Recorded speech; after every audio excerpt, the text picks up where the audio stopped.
Right now, updates from LA as the president deploys national troops in response to deportation protests. And we could see a chance of some storms today, along with some hazy skies. I'll have the full forecast coming up. Plus, with summer temperatures heading our way, we take you to Lake Mendota. Well, good Sunday morning, and thanks for joining us. I'm Michelle Renee Quinn alongside Jacob Montesano, and you are watching Weekend Mornings. Today is Sunday, June 8th. How are you feeling this morning? I'm feeling pretty good, although I did notice coming in that it's a little hazier out there, and it may get even hazier later in the day, which is, it just kind of dampens my mood a little bit. Is this still from the air quality? It's from the wildfires in Canada, right. Unfortunately, yeah. It's kind of hard to predict when they're going to end because obviously, they can just form at any point. Right, so yeah. It's going to last the next couple of days. Hard to tell for the foreseeable future, but you can kind of see, if you look off in the distance, you can just see that haze out there. I'll have a little bit more on the smoke and the haze a bit later. Let's talk about the rainfall, though, because we're seeing some of it right now. As we take a look at the current radar, nothing in southern Wisconsin, but those of you tuning in from La Crosse and Eau Claire, there are some showers and thunderstorms in the surrounding areas. Looks like it's just about wrapping up for you folks in Eau Claire, but you can see these line of showers and thunderstorms moving almost due east at this point. But we are going to see more rainfall form south of it and push through southern Wisconsin later. So let's take a look at that forecast. We are going to see this line of showers and thunderstorms move through during the late morning and early afternoon. Minor chance that some of these storms could be severe, especially for far southern Wisconsin. But the good news is that once this clears through, there's not going to be much after that. So for the later afternoon and evening hours, we could still see some very isolated showers and thunderstorms, so we won't be completely out of the woods. But we're not going to see quite as much in terms of rainfall during this time frame. Now, temperatures going to be pretty comfortable today. Right now, we're in the lower 60s to upper 50s. High temperatures are going to rise into the middle and lower 70s. So it will be a little bit on the cooler side compared to normal, but as I said yesterday, it's hard to complain when the high temperatures are going to be in the 70s. Unfortunately, we are going to deal with that haze, but we're not going to see a lot of rain today. We will see that brief round, and then it should clear out for the later afternoon hours, and a very similar forecast for you folks in La Crosse. But I'll track some more rainfall that we're expecting Monday, and I'll talk more about the smoke that will move into the area. All those details will be coming up a bit later. All right, Jacob, thanks so much. We do begin this morning with breaking news from overnight. President Trump has ordered 2,000 National Guard troops to Los Angeles to stop large-scale protests following weekend immigration raids. The protests erupted on Friday and continued into Saturday and overnight. The White House criticizes the state's Democratic leaders and accuses them of abdicating their responsibility to protect their citizens. California Governor Gavin Newsom calls the move purposefully inflammatory in a post on X, warning that it will, quote, only escalate tensions. Newsom says the state has the resources necessary to bring the protests under control and does not need the National Guard. Now to more local news this morning. Water sports are back in season, and our Ellie La Liberté shows us one of the lake's oldest entry points and how new renovations will allow it to keep helping Madisonians enjoy the water. For more than 100 years, there's been a place here where people from Madison can get out on the lake. A gateway to the lake. That's how historian Don Sanford sees the Bernard Hoover Boathouse. I've been studying the history of Lake Mendota for 40 years. This boathouse was built in 1915 in James Madison Park and used to look, well, a little different. Charles Bernard was the original owner. He was a boat builder. Years later, it ended up in the hands of Harry Hoover, who expanded it. It really was never designed, I don't think, to be here for as long as it is. And recent renovations mean the building will be here for even longer. And the current tenants feel really honored to celebrate that. Don't take it for granted. It just really brings everyone together. The Mendota Rowing Club has called the boathouse home for more than 30 years. It feels like a really big honor and a lot of legacy to carry forward. Just to be able to utilize this boathouse as a boathouse to continue the importance of water sports here in Madison. The club having an anniversary of its own this year, 50 years. Heather Swan is the head coach. This is a team sport. in the biggest sense of the word. And more than 100 years later, It's amazing. the building remains a gateway to the lake. But I have a feeling that this was preserved because the people involved knew that this was an important place. Reporting on Lake Mendota, Ellie La Liberté, News 3 Now. Thank you, Ellie. If you're interested in checking out any of the club's programs, you can visit MendotaRowingClub.com.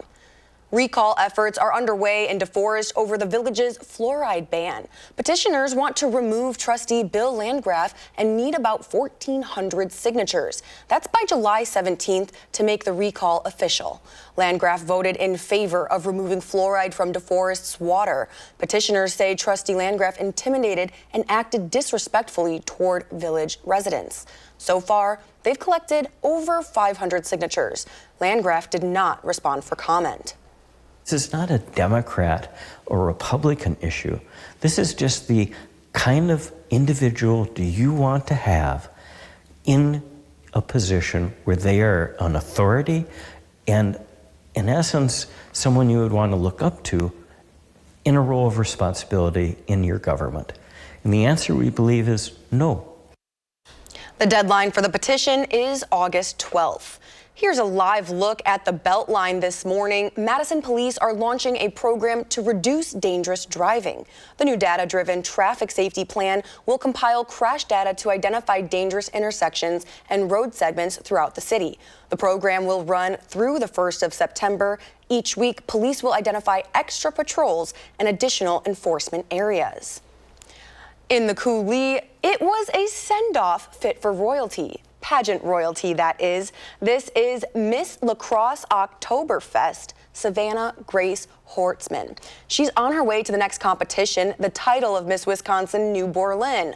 She says she's eager to talk to other competitors about their community service. Savannah's initiative is titled #Ally, supporting the LGBTQ+ community.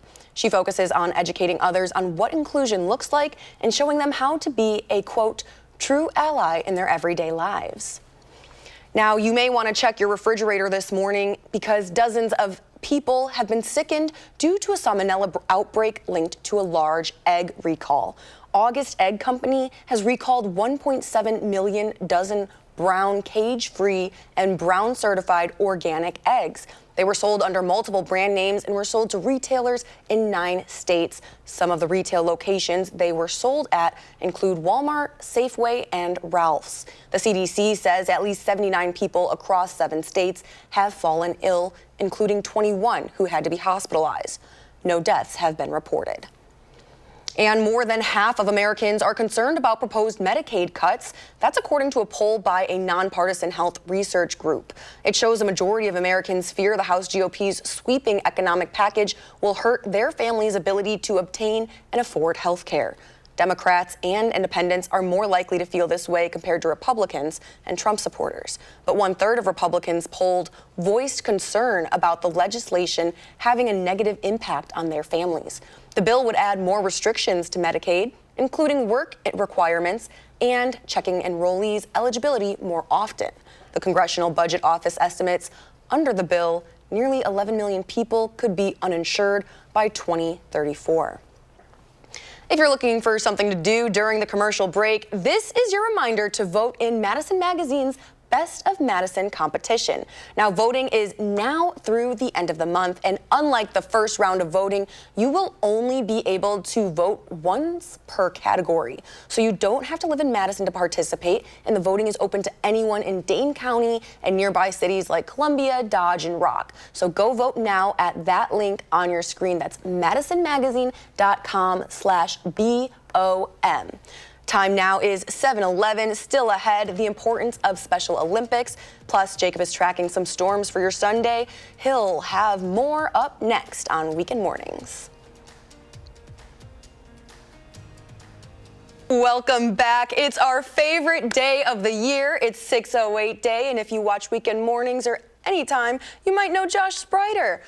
608 Day, June 8th, of course, is a fun celebration. Today, Hilldale is celebrating everything great about the 608 with a day-long celebration that will be today at the Hilldale Shopping Center from 10 to 8 p.m. Now, there are special happenings for families, and businesses will also have deals running all day long. And now that Hilldale Shopping Center is outdoors, we want to know kind of what we're heading into if we're going to this shopping day. Can you help us plan a little? What's our bottom line for 608 Day, Jacob? Well, unfortunately, we're going to see some hazy skies, but as far as the rainfall goes, although we are going to see some rainfall, it's going to be in only a small portion of the day. So we'll see some storms today and then more rain Monday, and we also will see those temperatures warm up by the middle of the week. But let's take a look at that rainfall right now. Dry for southern Wisconsin. This right here, that's just some radar disturbance. This is actual rainfall for sure, and you can even see a few lightning strikes along with some of these showers and thunderstorms as they are pushing off to the east. Now, we are going to see more storms develop for southern Wisconsin, and there's a very small chance that some of those storms could produce some strong winds or minor hail, but the severe weather risk today is very low. It is not going to be a widespread severe weather day, but we could see a strong storm or two. So looking at that forecast, we're going to see those line of showers and thunderstorms move through southern Wisconsin, but although they could bring some heavy rain, as I mentioned, it's going to be pretty brief, and once this initial line of storms moves through, we're not going to see much on the back end of it. We could still see a few isolated showers and pop-up storms, but a lot of the area will be fairly dry during this time period. Now, we'll be dry for Sunday night, and as we get into Monday, we will start to see some of those showers move back into the area. But for Monday, they're mostly going to be in the form of showers, not a lot of thunderstorms expected. And the most consistent rain Monday will be for central Wisconsin, north of Madison, but southern Wisconsin will still see a few isolated showers and sprinkles throughout the day, maybe lasting into the later afternoon, but by the evening, we should be fairly dry with some sunshine expected before the day is over. Now, as we look at the full 10-day forecast, the temperatures are going to be a little bit below normal, especially for Monday, where highs will only be in the 60s, but then they're going to warm up very quickly after that. We're going to be in the lower 80s for Wednesday for sure, maybe even Tuesday for some locations. Looks like Madison may stay in the 70s for Tuesday. But towards the end of the week, we'll see 70s again with another chance of some showers and thunderstorms Thursday and Friday. And overall, we're going to see a lot of days where high temperatures are in the 70s. And by the end of the 10-day forecast, we're actually going to get to the time of the year where the average high will be in the lower 80s. But the actual temperatures look like they'll stay in the 70s. A lot of that has to do with the fact that when you have wildfire smoke across the area, it actually keeps the temperatures down because it kind of prevents some of the heat from the sun getting to the surface. So that is a big reason why these temperatures may be a little bit cooler, especially the next couple of days. But it looks like it may start to get better towards the end of the week. But it's also, we could see another wildfire, pop up and create more smoke across the area. So again, it's very hard to predict how the wildfire smoke will fare towards the end of the week, after a few couple of days. But the next couple of days will be on the cooler side.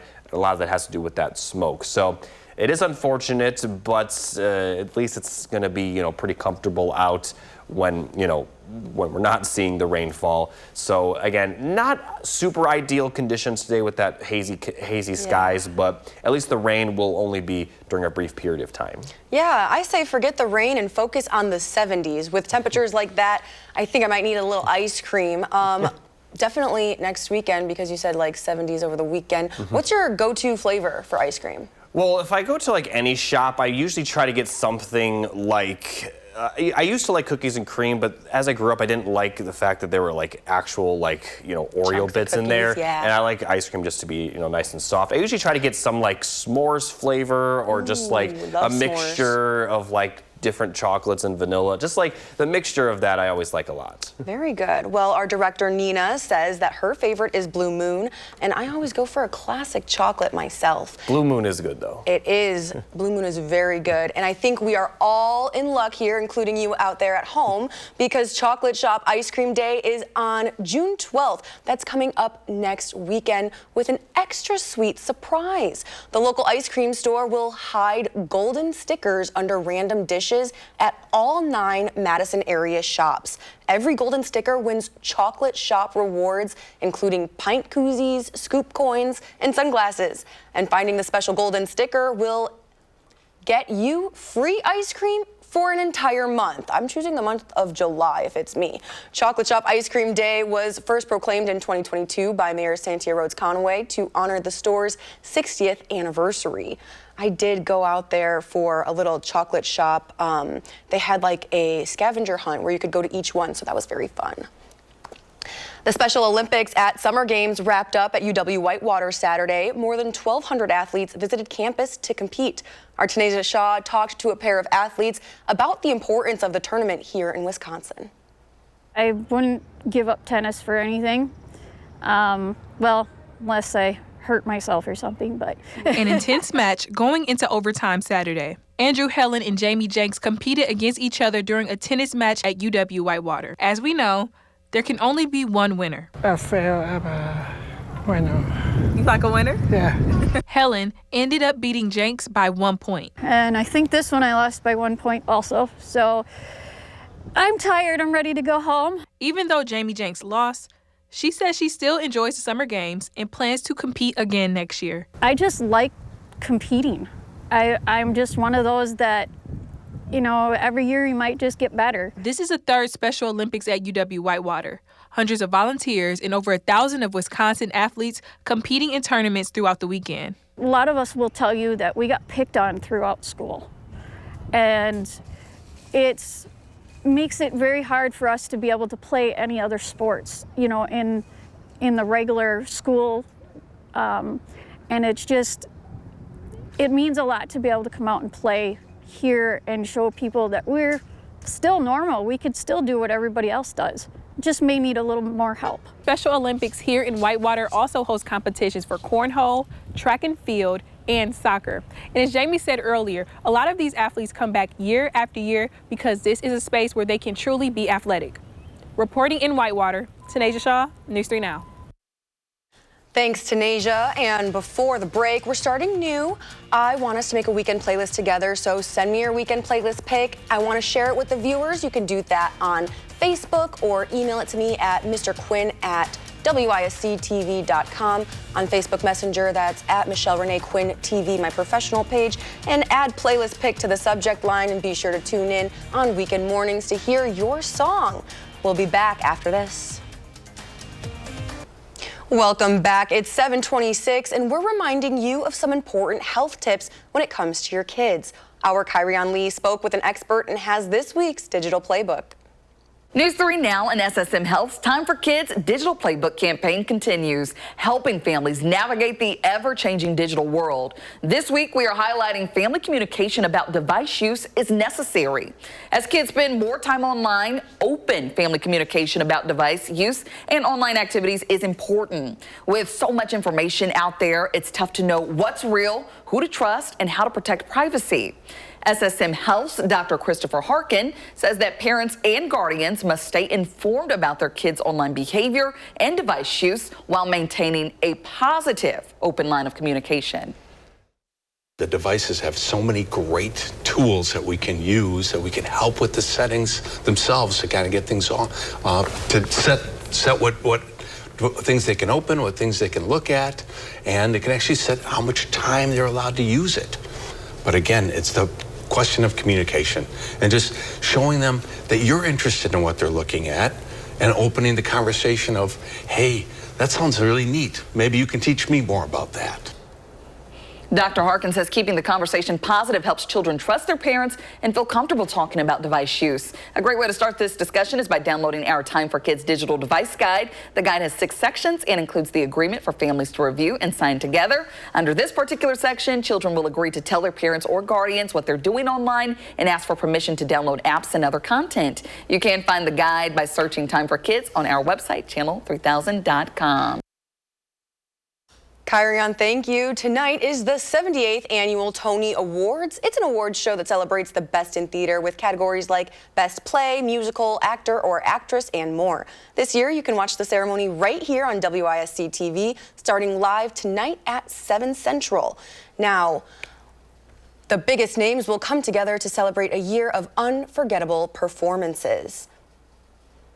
Time now, 7:28. Let's check in with Jacob Montesano for our first warned weather.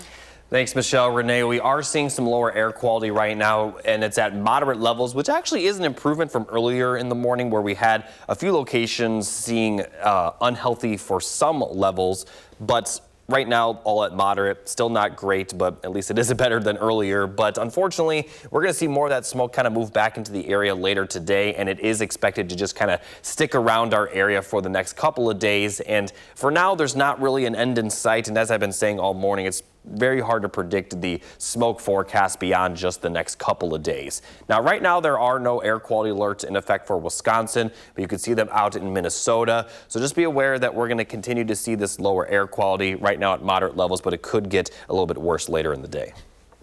All right, Jacob, thank you. Still ahead on weekend mornings, new overnight threats between the richest man alive and President Donald Trump. We're back after this. This morning, President Trump deploys National Guard to Los Angeles amid protests over ICE raids. Plus, we're sitting down with Madison's Call for Action team, an update on how much money they return to customers. Well, good Sunday morning. You're watching Weekend Mornings. I'm Michelle Renee Quinn. Thanks for waking up with us this Sunday. And I'm Jacob Montesano. We're starting today with some morning motivation. This quote is from Wayne Huizinga. Want to give the quote to them? Wayne says, "Some people dream of success while other people get up every morning and make it happen." I always like this. I really like this morning quote routine because I feel like the morning time is like the best time to, Start off on that note. make yourself feel motivated. Now, overall today, the forecast may not make you feel super motivated with the hazy skies, but temperature-wise, it will be comfortable. And although we have a chance of rain, it will be pretty brief. So I'll have more details on the forecast later, but as a whole, today is looking, I would say, about okay to slightly good. Obviously, the air quality will be a little bit low, but I'll have more details on all of that still to come. Jacob, thank you. New this morning, Elon Musk posted on social media that a new political party is needed in America. This after Musk spent more than $250 million backing Trump and other Republicans. Trump told NBC News if Musk decides to back Democratic candidates in the next election, there will be serious consequences. Amid Thursday's brutal back and forth between Trump and Musk, Tesla stock dropped 14%, losing $150 billion in market value. As of yesterday evening, some of Musk's most inflammatory social media attacks on the president are no longer on his feed. Time now is 7:35. Still ahead, I'm sitting down with the leader of Madison's Call for Action team. Plus, Jacob is back with a look at your forecast. This is Weekend Mornings. Stick around. A little bit about Call for Action. For anybody who doesn't know, what is it that you guys do? Yeah, absolutely. Call for Action is a 60-plus-year-old nonprofit organization, a national organization. We're headquartered out of D.C., but mainly what we do is help consumers out when they have issues, when they have a problem getting a refund, when they have problems with billing with their health insurance, anything consumer-related, they can get a hold of us, and we will help them where they're not able to help themselves. Right, and so people can call for action anytime. You guys are always answering voicemails and you're 24/7. Yep. People can submit their forms. Now, can you tell me a little bit about what we saw last month? What are our May statistics? Absolutely. Who'd you help? Yeah, absolutely. In May, we opened 50 new cases. In the cases that we closed, we got back to consumers in this market $28,394. That's a lot of money. That's a lot of money. That's a lot of money. The top 5 categories that people had complaints about for the month were consumer issues, so warranties, purchases, that type of thing, health, landlord and tenant, banking and finance, and home improvement contractors. And those are typically our top 5. They change a little bit in order. As we're going into the nicer weather in this area, usually the home improvement contractors, we see those tend to rise up during the nice weather, and then they go down a little, but it happens year round. So when it comes to these home improvement projects and consumer advice, do you have any advice for our consumers? Yeah, absolutely. Do your homework before you enter into an agreement. You know, check them out with the Better Business Bureau, with Department of Ag Trade and Consumer Protection. Ask for references and check those references. Get a contract and know what your contract says when your payments are due. Always make sure that you're not paying up front, even half up front. We see the bad, we see when things go wrong, certainly. But what we see are people who have paid 50% up front or paid up front because they get a discount. Right. Or paid cash up front because they get a discount. And then the work's not done well, the contractor never shows up, the work gets done part of the way. So that's the most important takeaway, is not to be paying up front. That is wonderful advice, Jackie. Thank you so much for joining us this morning. You're welcome. Thanks for having me on. You can call us anytime. Our phone number is 608-270-2833. Time now is 7:42, still ahead. Everything you want to know about day 2 of the AmFam Championship. Plus, Jacob brings you the final forecast when we come back on Weekend Mornings. Good morning, everybody. Here's a final look at the 3 things you need to know. Hazy skies are expected today, and we also will see some storms with more rain tomorrow, and then we will see those warmer temperatures by the middle of the week. So I want to start with the smoke forecast. Again, we are going to see some more wildfire smoke kind of move back into the area and lower the air quality. Unfortunately, this is just going to kind of continue into Monday and Tuesday as well. Might get a little better at times, but for the most part, this is just something that we're going to continuously be dealing with over the next couple of days. Now, looking at the current radar, dry for southern Wisconsin, but you can see these showers and thunderstorms impacting the central portion of the state, moving to the east. We are expected to see more storms form and impact the southern portion of Wisconsin, and the storms in southern Wisconsin have a very small chance to become severe, with strong winds and some minor hail really being the only hazards. We're not expecting any tornadic activity, and overall, this is not going to be a widespread severe weather day, but we will see a round of showers and storms move through.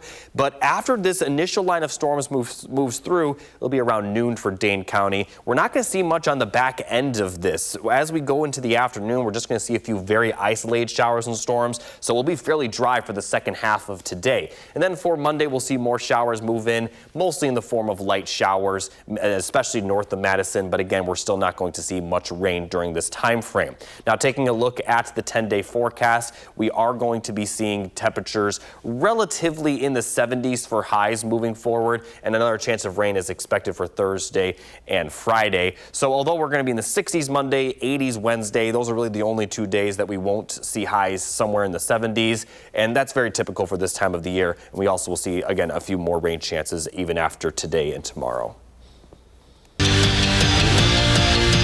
Round 2 of the AmFam Championships belong to Team Stricker. Steve and his brother-in-law, Mario Tiziani, were more than magnificent at TPC Wisconsin yesterday. In fact, they were nearly perfect.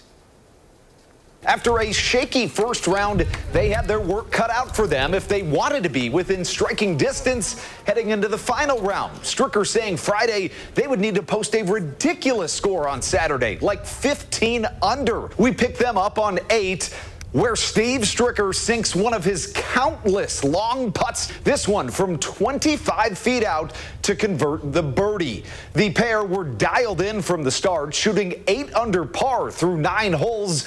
All told, the brother-in-laws buried 14 birdies and an eagle. Mario finishing up the day with a birdie on 18, and they shot, believe it or not, a field best 15 under par and entered the final round in second place, just 3 strokes back of the lead.